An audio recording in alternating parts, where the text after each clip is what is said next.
এটা হচ্ছে একটা সিডলেস পাতিলেবুর গাছ। এই গাছটা গতবার চারা তৈরি করেছিলাম, দিয়ে জারকিনে বসিয়ে রেখেছিলাম। এখন এটা বাগানে বসাবো, তাহলে গাছটা গ্রোথটা ভালো হবে। ডাইরেক্ট বাগানে বসাইনি, যে গাছটা ডেভেলপ করবে তারপর বসাবো। তো এখন এটা বসাবো, তার জন্য জায়গাটা খুঁড়ে নেবো আগে।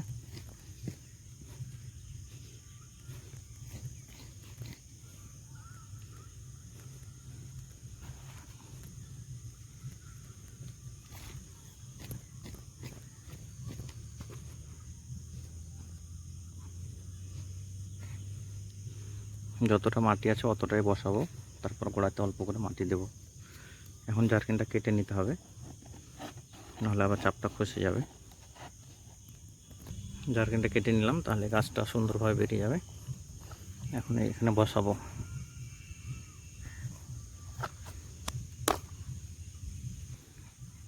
দেখতে পাচ্ছেন যে টবের নিচে কতটা রোদ জমা আছে। গাছটা ডেভেলপ সেরকম করছে না, যেহেতু রোদগুলো বাড়তে পারছে না। এখন এটাকে মাটিতে বসিয়ে দেবো।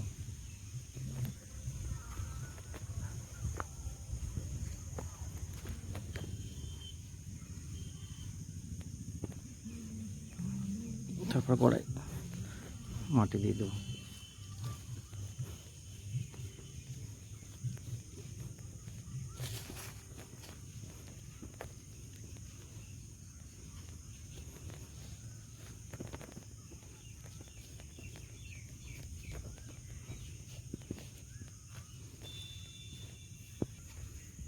তারপর অল্প করে জল দিয়ে দেবো। যেহেতু টবে গাছ ছিল, সেরকম জল না দিলেও অসুবিধা নেই।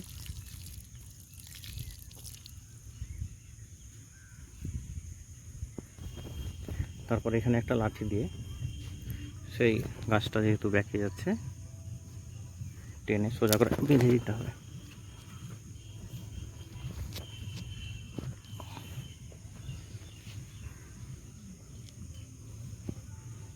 এখন এই মুহূর্তে দড়ি নেই, দড়ি দিয়ে গাছটাকে সোজা করে বেঁধে দেবো।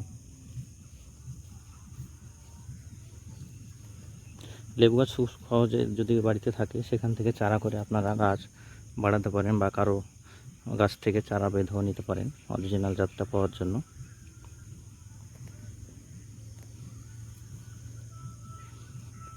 যে কোনো গাছের গুটি কলম আমি বাড়িতে করে থাকি।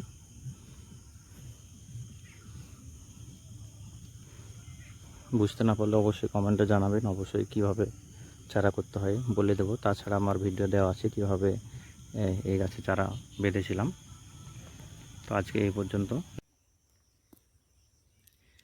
লেবু গাছটা সাইডে এই যে একটা কাঠি দিয়েছি, কাঠি দিয়ে গাছটাকে সোজা করে বেঁধে দিয়েছি। ভবিষ্যতে এই গাছটা সোজা হয়ে লম্বা হয়ে থাকবে।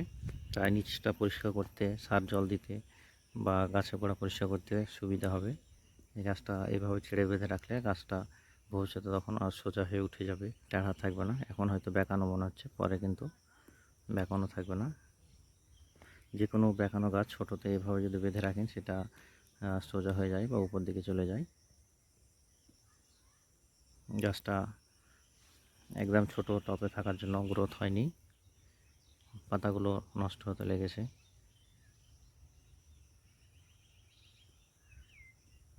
মাটিতে দেওয়ার পর এর গ্রোথ বেশ ভালো হবে আশা করি।